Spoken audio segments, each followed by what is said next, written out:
Apple company let someone steal my identity. So the question is to trust or not to trust Apple's security system. There is a certain expectation that comes with using one of the biggest tech companies in the world called Apple. When you trust the system with your identity, your data, and your money, you assume reasonably that if something goes wrong, there is a way back in. But what happens when there isn't? This is the reality I'm currently facing. My Apple ID has been taken over by an unknown attacker in mainland China who changed my phone number, effectively locking me out of my own account. The device originally linked to the account is no longer in my possession, leaving me without a direct way to verify my identity through Apple's standard recovery process. I no longer use my Apple products. They got broken and I gave up on them.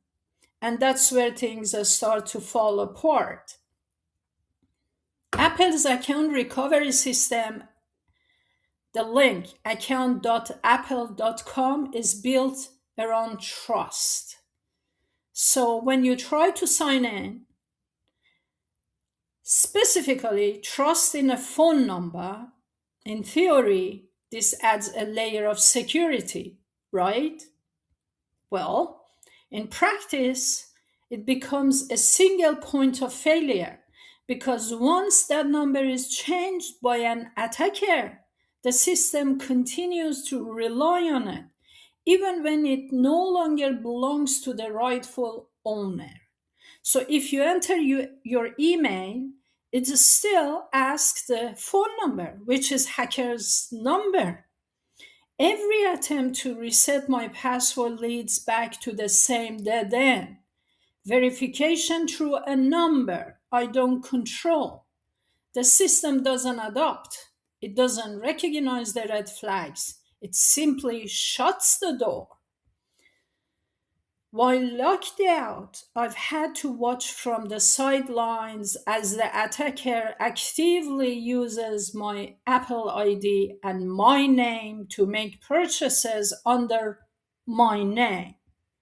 So far, my bank account hasn't been directly compromised, but that offers little reassurance. The bigger issue is this: someone else is operating under my identity, and the system designed to protect me is enabling it. This isn't a high potential risk, it's happening in real time.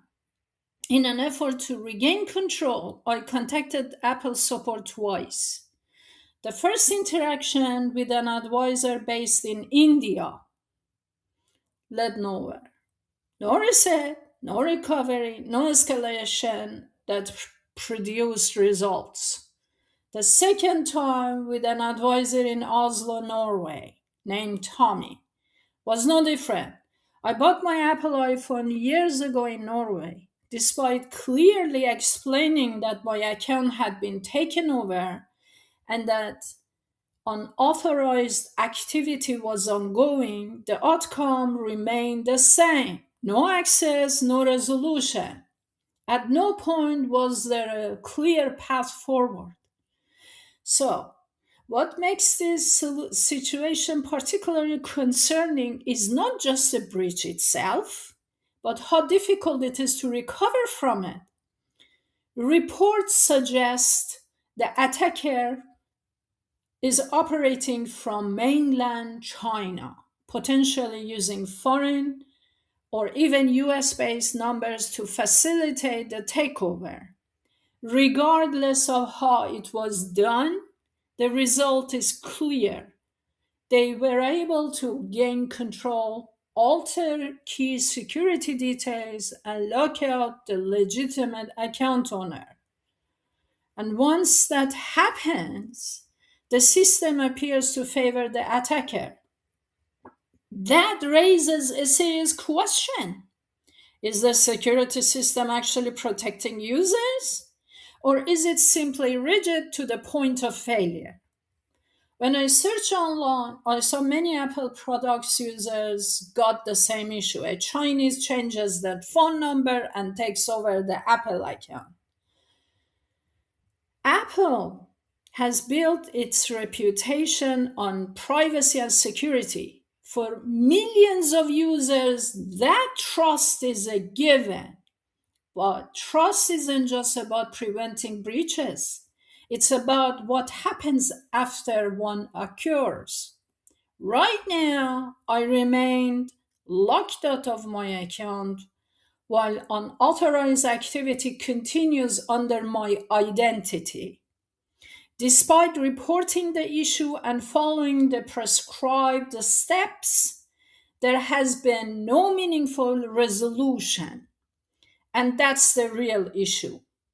Because a system that cannot distinguish between the rightful owner and an attacker and offers no effective way to recover doesn't just fail in practice, it fails in principle.